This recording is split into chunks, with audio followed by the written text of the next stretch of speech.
How's it going, everybody? This is Beat the Bush. Hamswan sent me this 4K action camera. It retails for about $60. Now what's on everybody's mind is how does it compare to one of these GoPro cameras that also does 4K? This is about $60. This one retailed for about $400 when it first came out. Right now you can get it for about $280, $290. So roughly 5 to 6 times the cost of this one. So I'm gonna go ahead and unbox this and show you all the accessories that it comes with, and then do a video test comparing this one to this one in terms of 1080p and also 4K video. Now this video is not 4K, but even after I downsample all these video to 1080p, you'll likely see a drastic difference in quality between these two. So let me just unbox this and show you everything, and then I'll go on with testing the video itself. It comes in one of these fancy boxes. Their side of this has their web address, the back side, some QR codes over here.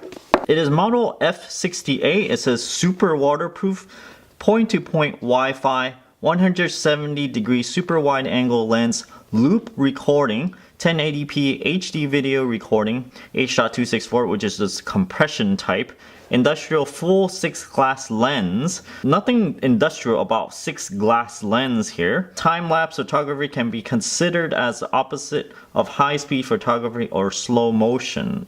Okay. It's Hamswan Hong Kong Co. So I guess this company is in Hong Kong, but it's manufactured in Guangdong, China. This thing, two of these, this thing over here. So I'm gonna look at the camera itself first. Nothing else in there. I previously opened this and this sticker was on top of this lens. I didn't want to put the sticker back on because it's a little bit dirty, but now I'm going to discard that sticker. The front of the camera, the side of the camera has the micro USB slot, and also this is a micro SD card. This is not included. Let me put this memory card in there. You'll see the battery door is just closed up by this tiny little plastic piece here. And here is the battery. This is just a little piece of plastic, and it's held in by this little tension arm on there. And I'm just gonna turn it on. You just push and hold.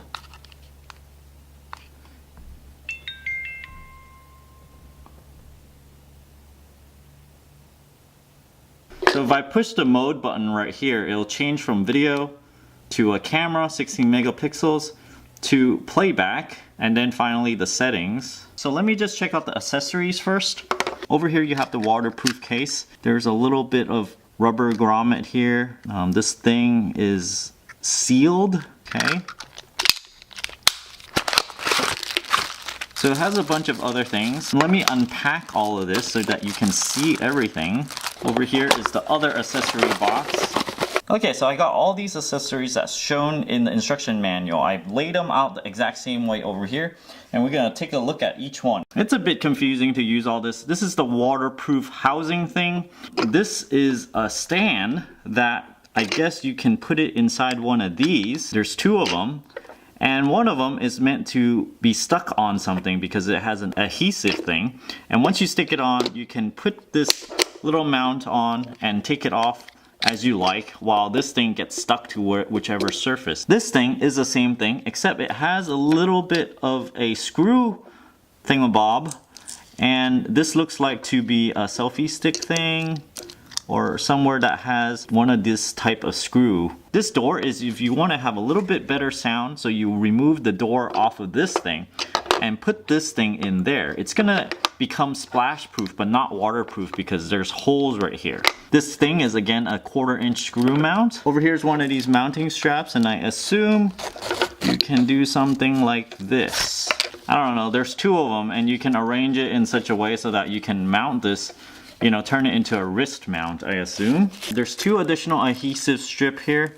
There is one of these little Velcro things that you might want to, I don't know, attach, secure something with two of these guys. There's this little mount thing that you put this camera in and secure it that way. You can either mount it on the bottom or mount it on the top, or you stick this in somewhere and clip it on something. And then there's this bike mount where the diameter of one of the bars can go through here, and essentially the bike bar would go horizontal like this, and you would be facing this way, so you need to use this kind of gizmo so that your camera will be facing forward. Now the only thing attaching the camera to one of this type of mount is if you stick it into this mount here. We could try to convert it to one of these guys by using this adapter here, and in it goes over here.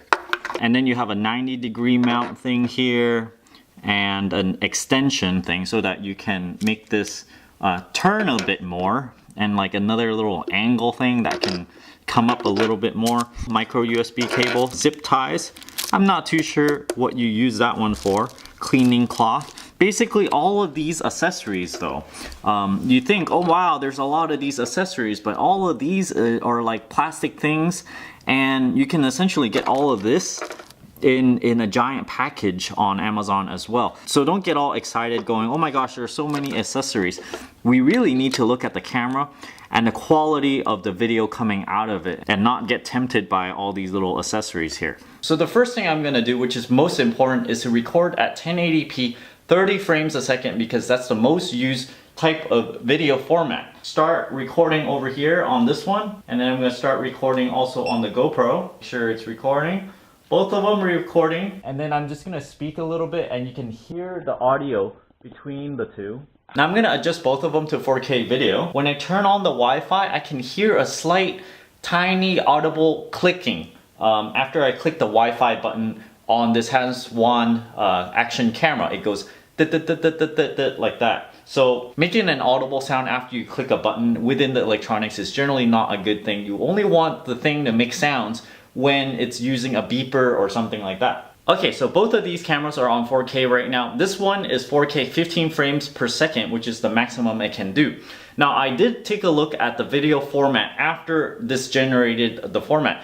It's actually not 4K. 4K means about 1920 times 2 and then 1080 times 2. This thing is a little bit less. The marketing material does say it's 4K, however, the resolution's actually between 1080p and 4K. It's somewhere in between over there. This is a GoPro Hero 4 Black, so it can do 4K at 30 frames per second. So let me just turn on both of these and record at 4K. Both of these are recording at 4K, so I'm gonna show you what it looks like after it's down converted.